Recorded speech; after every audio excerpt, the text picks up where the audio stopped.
In today's news, Eureka Medical Clinic opens in Virgin Gorda. 2 arrested for allegedly throwing a man off Sensation Ferry. 70th anniversary of historic Road Town March. We are live with Ms. Binta Jallow for BVI Financial Services Week. Rec Week 2019, it takes a center stage, and we're here with some very special people who are going to talk to us all about that. And an 82-year-old granny fights off a home intruder with her bodybuilding skills. These and more stories when 284 News returns.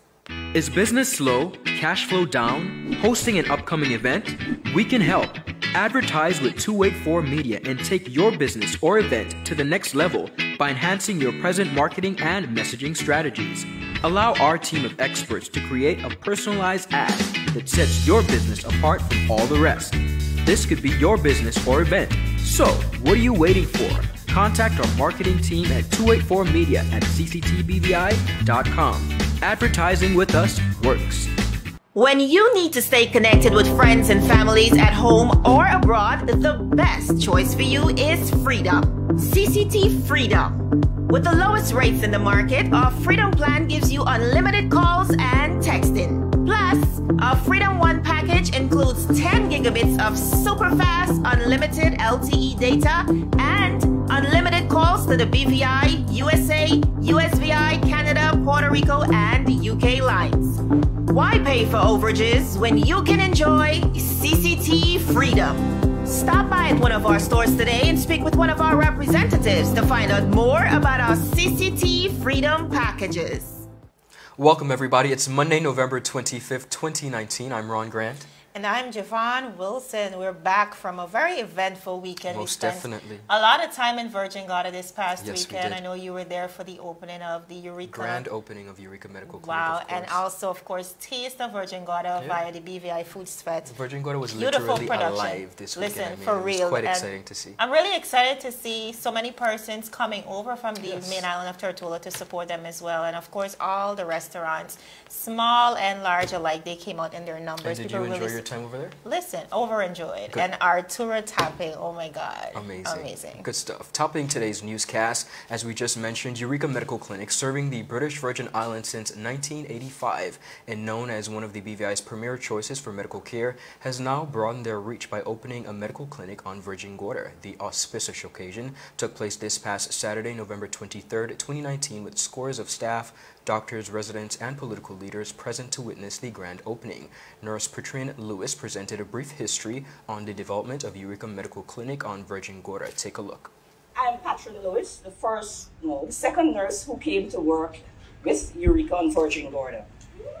But it all started way back between 1991 and 1992. Under the name Medicare Group, Dr. O'Neill, a ophthalmologist at the time, he was coming to Virgin Gorda offering his services in general practice. So after coming and giving that services, he decided that, Medicare needed a presence. They needed a clinic here to function. So along with that, he decided to have a discussion with Dr. Vanterpool. And when it comes to those things, Dr. Vanterpool don't say no. They had the discussion. Dr. Vanterpool thought it was good. So they brought along Dr. Hodge. So the three decided that they were going to start offering their services on Virgin Gorda. The services offered, along with the doctors, were x-rays and the lab works. They had a little x-ray room where they would develop their films. That's where it was done then. It's different now. Blood was drawn and taken to Road Town for testing. A small pharmacy was also opened. After a few years, Dr. Vanterpool, being the only consultant at People's Hospital and the only doctor in internal medicine, found it a bit difficult to be on Virgin Gorda offering his services and had to work in Road Town at the same time. Should something happen in Road Town, it would have been difficult for him to get across there. So after a few years, Dr. Vanterpool decided that it would not have been feasible for him to do that. So he opted out. Dr. O'Neill and Dr. Hodge continued. Dr. Hodge eventually came out, but Dr. O'Neill continued. 19 years ago, about 2002, Dr. Vanterpool again decided that he was going to give it a try. So they started working on it. The clinic came to fruition in January 2003, under the name Eureka Medical Clinic. It was opened with one doctor, one nurse, one receptionist. The doctor spent about 3 months and left. With that, Dr. Vanterpool decided that the doctors in Rotong will also come to Virgin Gorda to offer their services, which was done 4 days a week, Tuesday through Fridays, 9 to 1. The latter part of 2003, Dr. Shoba joined us. Dr. Shoba, along with offering her services, she did ultrasounds and x-rays. The lab works continued. After a few years of being on Virgin Gorda, the ultrasound technician from Rotong left. So Dr. Shoba had to start filling that space. After doing that, Dr. McCanna was brought on board. Dr. McCanna offered his services in medicine, but Dr. Shoba would work over here, and then she would go across to Rotong, to do ultrasounds also. Dr. McCanna, being a doctor from the US, after spending about 3 years in the Virgin Gorda working with Eureka, he had to return to the US. And because of that, the clinic or the services here came to a close.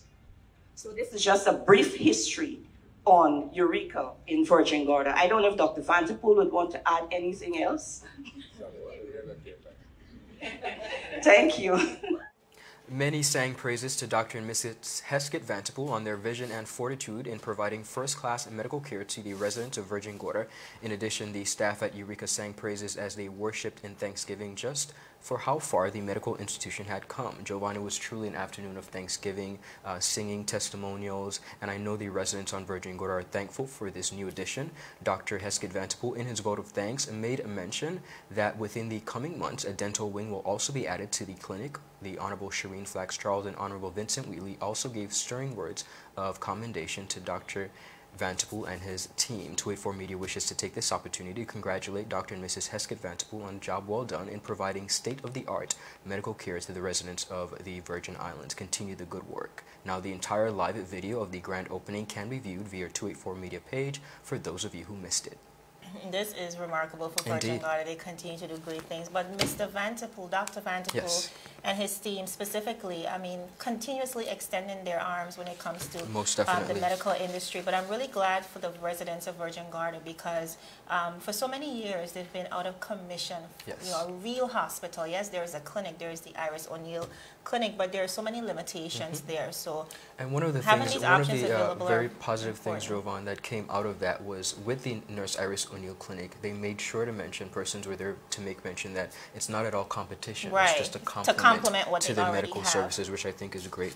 Because in a lot of cases, I mean, jumping on the boat, sometimes it turns out to be too late. Of course, and most importantly, as it pertains to the matter of health, they're usually emergencies, so now they have the care they need. Well, that's a great thing to celebrate. On a more negative note, very bizarre, Ron. Interesting. 2 men have been charged for allegedly throwing a passenger off the Sensation Ferry, resulting in him having to swim ashore. The incident occurred on October 24th.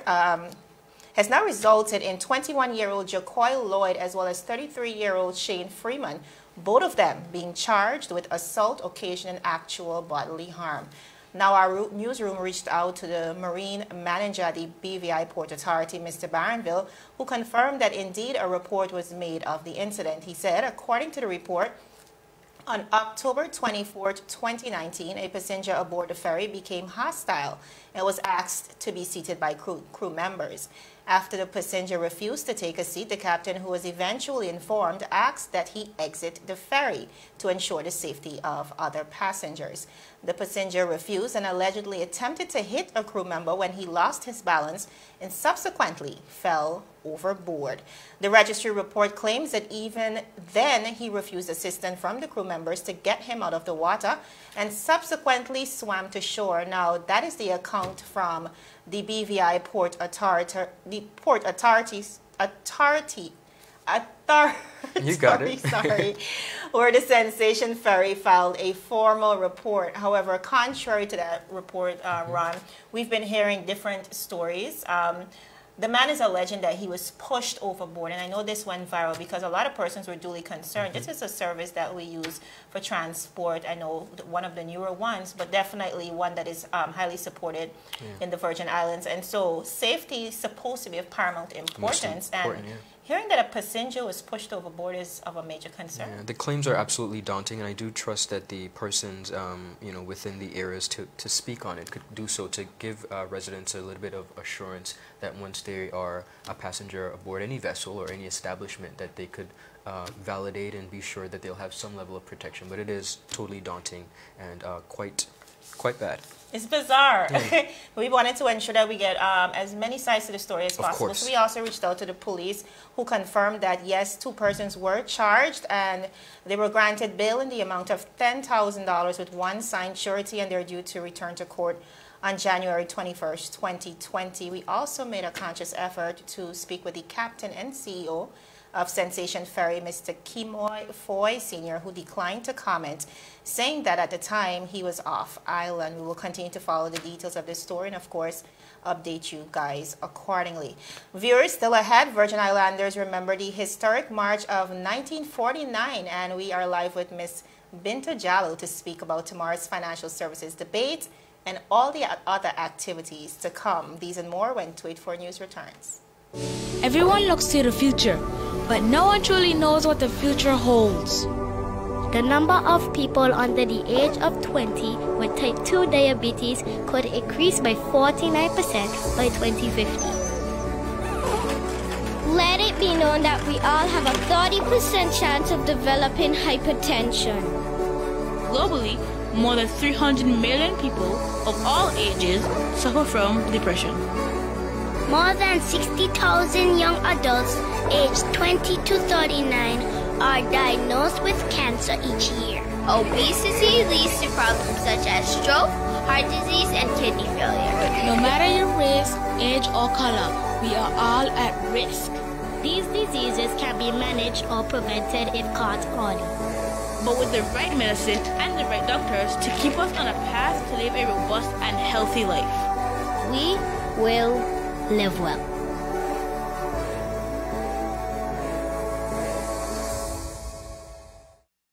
Viewers, welcome back. This week, the Virgin Islands celebrates the 70th anniversary of the demonstrations of 1949, which took place in Rotown, Tortola, Virgin Islands. This huge march, even by today's standards, is of great significance in the annals of history of this community of islands. In the process of time, it was the flame that led to the path of constitutional, political, economic, and social development during the better half of the 20th century. In order to better understand the far-reaching ramifications of the demonstration of 1949, it is important to place this historic milestone in proper perspective. Dr. Quincy Lettsome, renowned author, educator, and historian, wrote a detailed piece chronicling the significance of the 1949 March, titled The Nation Builders, Historical Supplement, in the June to July 26 issue of the Virgin Islands Life and Style magazine. The Legislative Council of the Virgin Islands was abolished in 1901. The presidency was then administered by the commissioner, who was assisted by Executive Council. The cottage hospital, known as the People's Hospital, was opened in Rotown in 1922. The cotton industry collapsed in 1923, and the colony was severely struck by the Gale hurricanes of 1924. By the 1930s and 1940s, agriculture and fishing were thriving industries. The Civic League was initiated by the then leading representatives at the time, and we have quite a bit of information as it pertains to that history. Now, that march was a significant milestone in the history of the Virgin Islands, and one of the things that we want to realize is that it is attributed to some of the leniencies and things that we see now getting able to now be benefit of the Virgin Islands. It was significant. Mr. Theodore Faulkner was one of the persons who instrumentally drove that, and it was significant. Similar to that of the Selma March in the United States, it was the single most important march that really solidified civil rights, and because of that, we are happy and proud to be able to be witness and enjoy certain standards with us here in the Virgin Islands. It's the 70th anniversary of that significant march, the 1949 march. Now on to a very special interview. Jovan Wilson, take it away. Thank you so much, Ron. And now, Binta, welcome, first of all, to 284 Media. Thank you. It's a pleasure. Thank you so much. Awesome. So the financial services has served as, I would say, like the backbone of our autonomy in the British Virgin Islands for so many years. And despite the threats, it continues to serve us so well. From your vantage point, where you are at BVI Finance, how crucial do you think it is to the sustenance of our economy? Very important. Financial services, there's two pillars, as we all know. We have the tourism sector, and then we also have the financial services side. So 62% of our revenue comes from financial services. Right. You know, a lot of people think it is tourism, and we love our tour. You know, we kind of work together in a lot of different ways because you can't have one without the other. Right. So we work collectively very well together. But 62%, you can't. You can't argue with that. You can't argue with that. So I think.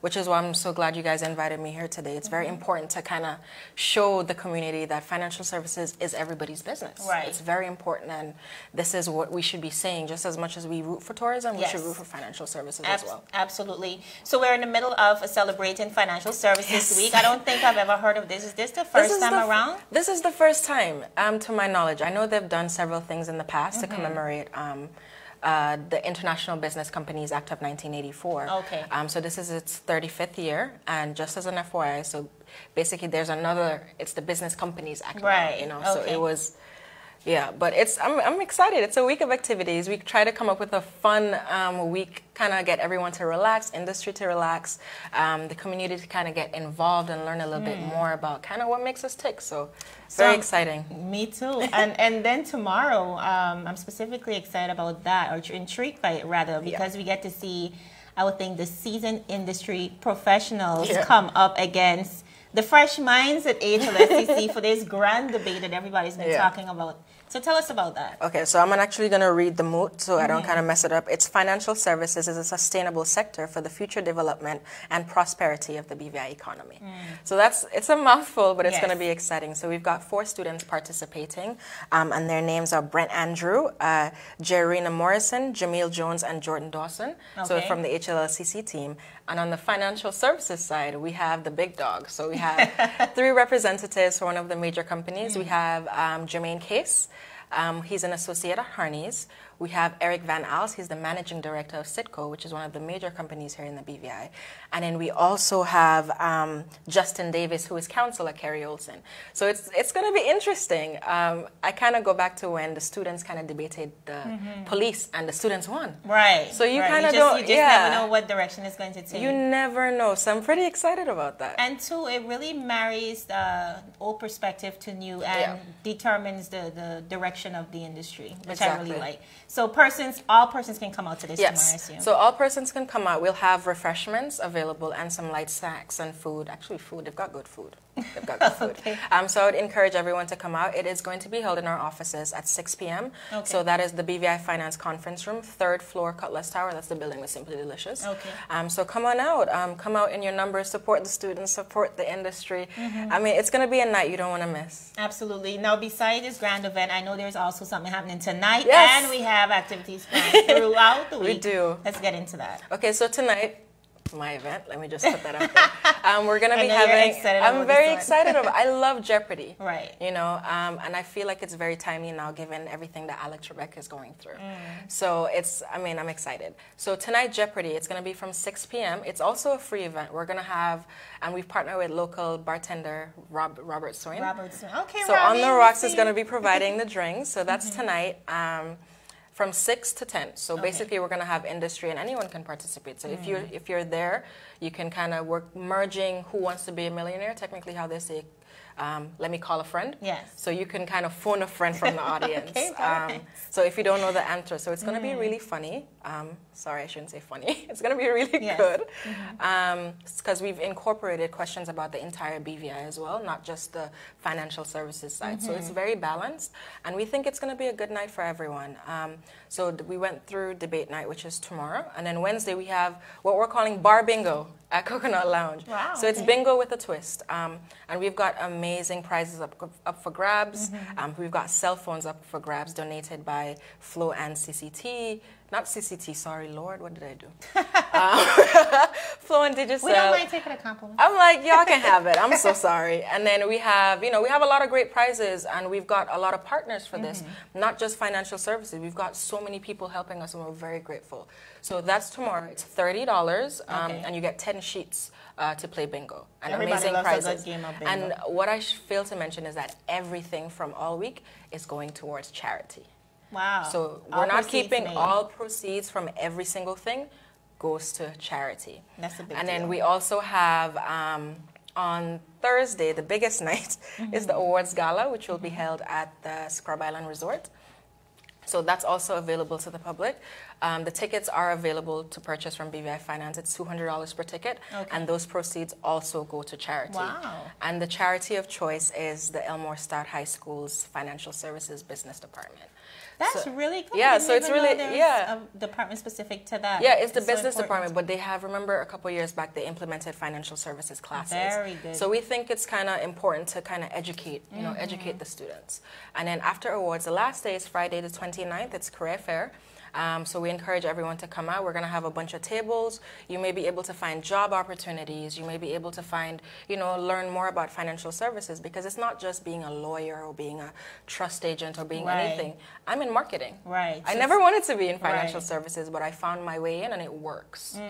So there's different aspects and so many facets of financial services. So we're excited to share that with the community. I mean, you might even find your job. I like it. This is a lot of activities. I'm listening to everything that you're saying and wondering, who's responsible for all of this? So who's we the have organizing committee? We have a committee.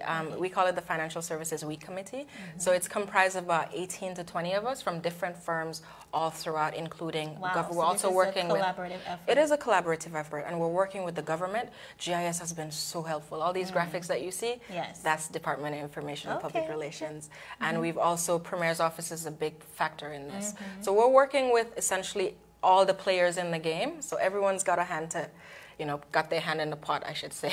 All right. Yeah. Well, Binta, thank you so much. Quite a mouthful for our viewers. Yeah, of course, you have quite a number of activities to partake in, if you so wish. For persons who want to follow you guys, where can they do so? We have a Facebook BVI Finance, LinkedIn BVI Finance, and Twitter BVI Finance. All right, thank you so much. You're welcome. Thank you so much for having me. Viewers, we have a lot more ahead. A live interview with the Reek crew, as well as an 82-year-old granny who happened to fight off an intruder. This is in the United States of America. Stay tuned. When you need to stay connected with friends and families at home or abroad, the best choice for you is Freedom. CCT Freedom. With the lowest rates in the market, our Freedom plan gives you unlimited calls and texting. Plus, our Freedom One package includes 10 gigabits of super fast, unlimited LTE data and unlimited calls to the BVI, USA, USVI, Canada, Puerto Rico, and UK lines. Why pay for overages when you can enjoy CCT Freedom? Stop by at one of our stores today and speak with one of our representatives to find out more about our CCT Freedom packages. So you're saying I can ask this cat any question? The cat is connected to the computer. You just type in the question, it will read his mind. There the answer comes.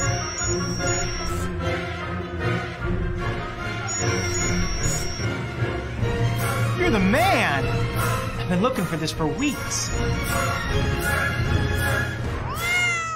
Brilliant Hands and Minds Tutoring Services, one-on-one tutorials in math and English, intense homework assistance, academic enrichment, school projects, effective communication and public speaking development, sign language for adults and children on Saturdays only.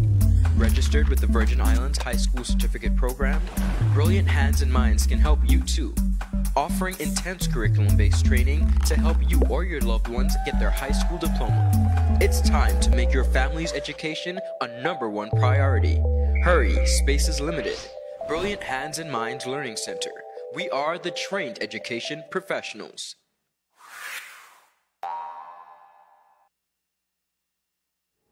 Viewers, welcome back to 284 News. Today we are live as promised with Miss Kim Hewish to talk all about BVI Rec Week. All yours, Ron.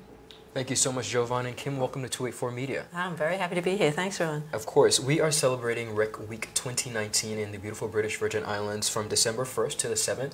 Tell us all about it. For persons who may not understand or be aware, what is Rec Week? Rec Week. Well, first of all, the name is a bit daunting. It's not about car wrecks, it's about shipwrecks. It's maritime history.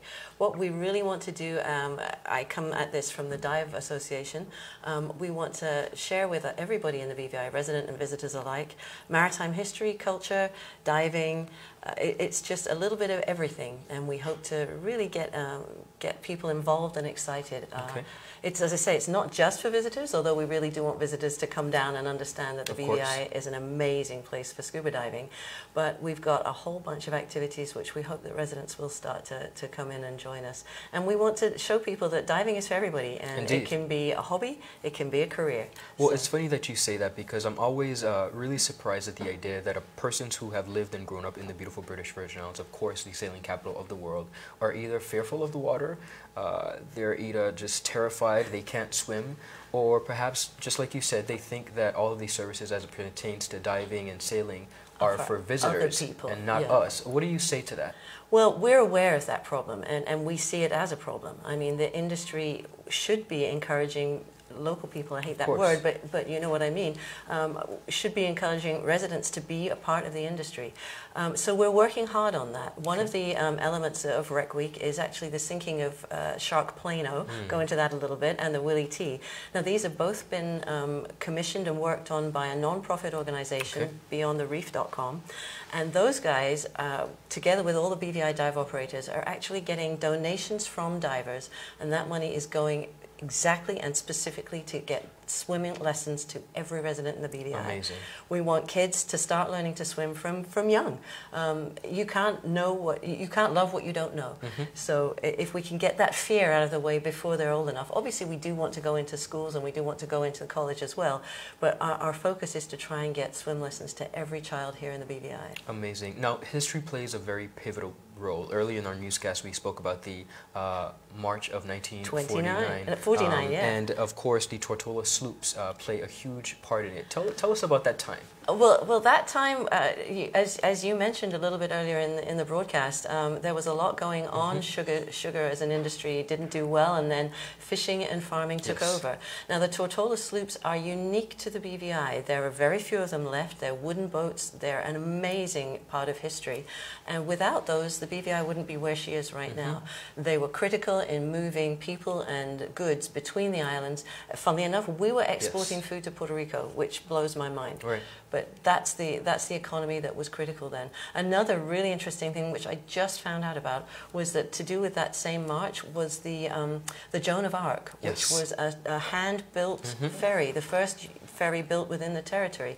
Without that maritime history, which we are so frightened of losing, without that maritime history, we wouldn't be where we are. Now, define maritime culture for me in the British Virgin Islands. Well, there's a lot that went on. I mean, some of it is a little bit colourful, and some of it has a very short period in terms of time. It only lasted for a few decades, but still carries on romantically. That I'm thinking of the pirates. Yes. The pirates really were here. Pirates of the Caribbean really was here. And believe it or not, there are persons who might not be aware of that. I know, and it's not right.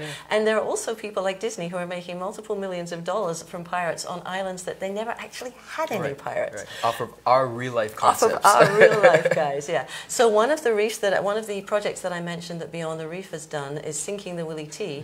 We're very much a making lemonade out of lemons type of a group. So when disastrous things happened, obviously the hurricanes Irma and Maria are a perfect example. We've tried to in a way that's good for the economy and good for the ecology, move those things into a different environment. So the Willie T was cleaned up, moved from where she was at Peter Island, Norman Island, sorry, cleaned up, refurbished, and created an art reef which has got a whole bunch of pirate-themed activity going on under the water. And she's now sunk off Peter Island, off Kiki Peter Island. There's some amazing video about that already, and she's only been down for a few months. And this, of course, is encouraging reef life and fish specifically. We need the fish in order to get the, we need the little fish to get the big fish.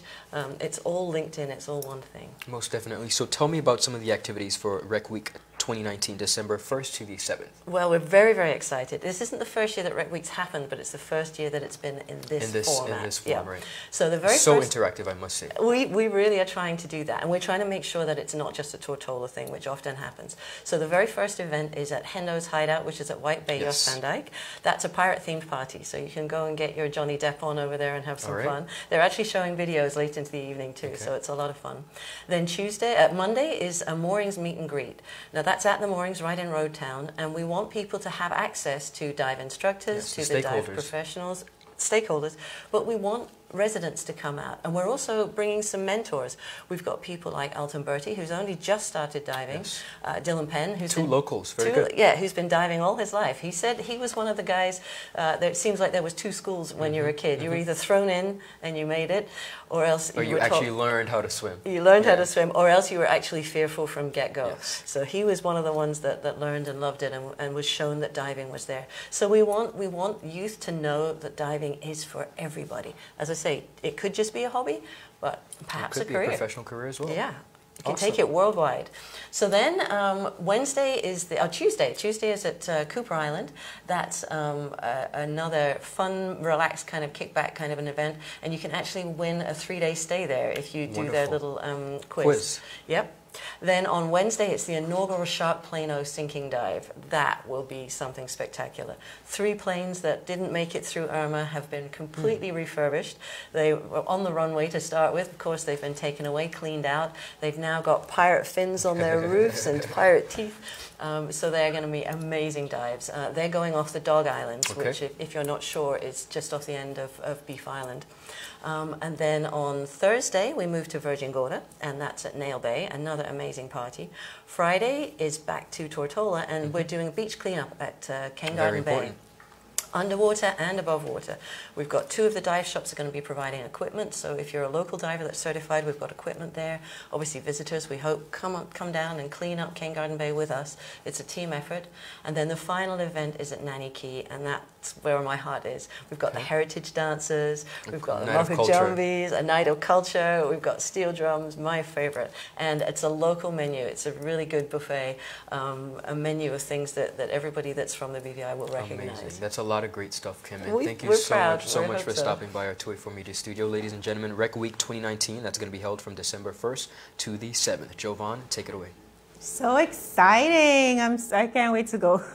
Moving right along, viewers, on the international scene, an intruder received the shock of his life when the older woman he thought he was robbing turned out to be an award-winning bodybuilder who could, well, more than defend herself. The incident in New York took place last Thursday when just after 11 p.m., 82-year-old Willie Murphy heard a knock on the door. And according to her, there was a man at the door claiming to be ill and in need of an ambulance. She said he was outside saying, "Please call an ambulance. I'm sick. I'm sick."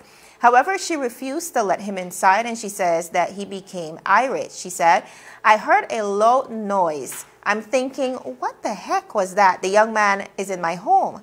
He then broke the door, as Murphy tells it. She used a barrage of household items to attack the intruder, beginning with her own table. She said, "I took a table and I went to working on him. And guess what? The table broke." Unfazed, Murphy said she used the metal legs of the table to keep hitting him. After jumping on him a couple of times, Murphy ran to the kitchen, grabbed a bottle of baby shampoo, and squirted it on the man's face as he tried to get up. Now, it didn't end there. Next, she said she took a broom and whacked him some more. By that time, the intruder was definitely ready to leave. Though Murphy said she can deadlift 225 pounds, she struggled to drag the man out of the house. She further said, "He wants to get the heck out of here, and I'm trying to help him get out of the house, but he's too heavy. I cannot move him. He's dead weight." By the time the police arrived, the man had to be sent to the hospital. The officers came and wanted to go on my front porch, she said, and take selfies because they thought it was so cool. So I know Grandma was not having it this time around. He came to the wrong house. Viewers, that is it for today's News Roundup. I'm Javon Wilson, and it was my pleasure to deliver the news alongside my partner, Mr. Ron Grant. If you're yet to, be sure to like us on Facebook at 284 Media and 284 BVI on Instagram as well as Twitter. We'll see you again tomorrow as we deliver your daily dose of local, regional, and international content. 284 News, your source for honest and impartial news. Have a good night. Every 39 minutes, someone is killed by a drunk driver. Every minute, someone is injured by a drunk driver. 8 teenagers die every day in alcoholic-related car crashes. Motorcycle drivers comprise the highest percentage of drunk drivers in fatal crashes. The highest percentage of drunk drivers involved in a fatal crash are ages 18 to 24. Alcohol affects your reaction time, vision, tracking, concentration, comprehension, and coordination. Remember, when you drink and drive, you put the health and safety of yourself and others at risk. Select a designated driver, carpool, hang out in groups, don't leave your friends behind, and know your limit. 284 Media is concerned about the well-being of all and wishes everyone safety as we traverse the roads. Celebrate in style, but please don't drink and drive.